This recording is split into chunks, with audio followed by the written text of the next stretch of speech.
From our standpoint, we get a lot of guys that they may have tried to reach another level, maybe a varsity NCAA status, but they've always had the grades kind of to come to Drexel. So maybe you try for a year or two, you realize that might not be, the path you're able to pursue, and you come to a school like Drexel because you want to put your priorities first, but you also are still very committed to playing hockey at a very competitive level. So we want to offer. Yeah, so that's kind of like what after my second year, like I could have played one more year of juniors and hoped to go to some big time school, but just kind of looking at, what spots were open at different schools. Like I had some offers to some D3s, like I'm from Chicago, back in Wisconsin, but they're just not academically very good schools.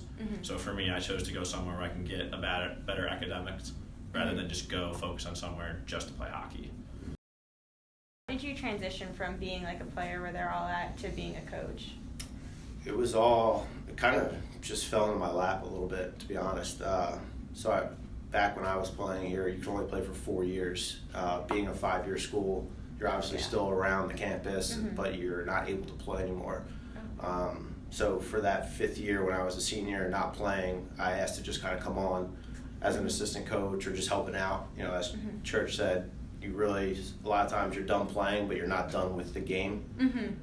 So that was my way of staying involved. And then as I was graduating, the head coach at the time was moving away, so the spot kind of just opened up and was asked to come in and interview for it back then. And it just, like I said, it kind of fell into my lap and been running with it ever since. Like, you think like long term, and like right now, like Drexel gives you the tools to like build out yourself and build out your career. Then it's a matter of once you build out your skills, then you can actually like pivot into something you want to do, or opportunities come up and you have the skill to go back and do something. So like if down the road, like you start coaching, like one of us starts coaching and you have a background in accounting or finance, like you could obviously help your team like with finances, travel expenses, stuff like that will always go like a long way. Because a lot of times, like in the teams that I've played on, that's like how they all falter. Is at some point or another, somebody misses an accounting thing, somebody misses a finance thing. So it's a matter of just having that knowledge and then maybe going back to like your passion. I think that's like an interesting dynamic, is that you might start off at like, a big 4 accounting firm or a big finance, bank, whatever it might be, but you have a skill set now that if you wanted to incorporate sports into it down the road, sports is a business at the end of the day. So I think that's an interesting thing to keep in really mind. True. Pros, you get to do things like this, and obviously it's a passion thing, right? So although I'm probably doing this 20, 30 hours a week on top of my job, those hours don't feel like work. Like it's just living and doing what you want to be doing. Cons, social life's not really there.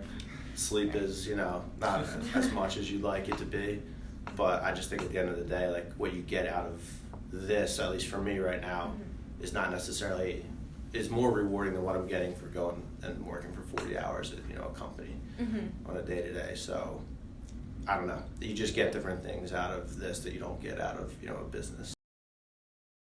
Like playing, it's definitely the relationships. I think like these relationships are the ones that just go the longest. Like I'm still best friends with a lot of the guys I played with at Drexel. So that, I think everybody touched on that at some point, but I think from a coaching standpoint, I think for me, like we're just aspiring to do something bigger than be a club hockey program, be a club sport here. So being able to push that limit and see the growth year over year in hopes of maybe one day putting a NCAA Division I team on this campus, like that's a goal that's out there, and every year I do feel like we're getting closer and closer. So just that in itself, like the progress is the best thing I think for me right now.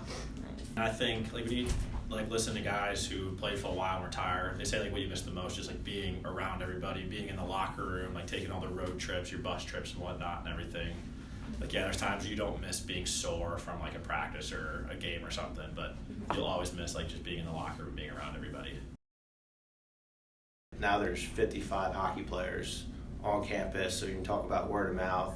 When you talk about fans, people coming to games, I think, we have a whole second team that comes to games or brings friends to games or at least is talking about it. And so like this year, I'm pretty sure the first year we had a whole like just group of managers that were interested in supporting us, and like there was a whole team of managers that signed up to help the hockey team on their own time.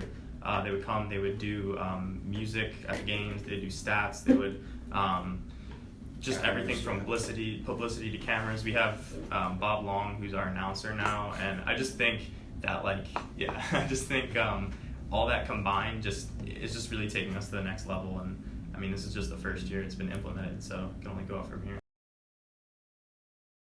I think just try to stay involved, like even if it's a little bit, right? Mm-hmm. It just gives you something where as soon as you get out into the real world, you kind of lose a lot of maybe the passions and the fun that you were having. Mm-hmm. In college, the year or two out of school is a pretty rude awakening, I would say, in terms of it's a grind every day. It's the same type of thing. So having something that you truly care about that's just different from work, I think is a good, balancing point for your life in those early couple of years. And for me, I tell you, I would retire or resign at my job right now, on the spot, if I could do this full time and, still make